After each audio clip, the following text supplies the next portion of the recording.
All right, this is extremely informal. I'm putting my bloggy here to see if I can get. We have here Stuart Wilson, who is the, what are you, Chief Press Media Head guy? of Media and Communications. Head of Media and Communications. Which sounds very grand, doesn't it? It does, it does. Really. And he drives a Harley back and forth to work, which is, very exciting. But not today, unfortunately. Not today, unfortunately. So, Stuart, I just want to ask you, since you are the media man, what you feel the relationship is with the media and the Church of Scotland as far as, well, just you can go from there.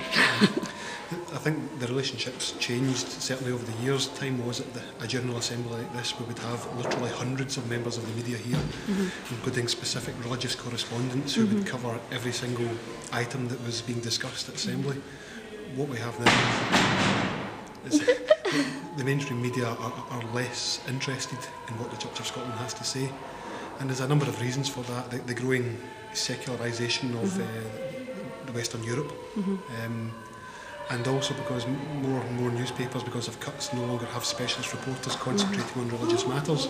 So that means that what we have is mainstream reporters who are being forced to come in and cover religious issues, and they don't maybe have the knowledge that their predecessors had. The media as well have moved away from covering the church as an important part of everyday life in the same way in which society in the west of Europe has as well.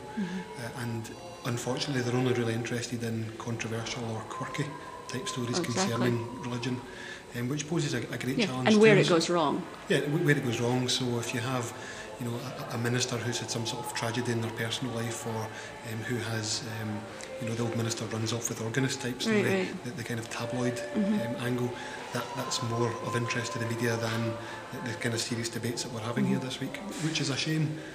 But the Church of Scotland, to be fair, probably hasn't helped itself, because in the past we've kept our head below the parapet. We've not commented on some of the big issues of the day.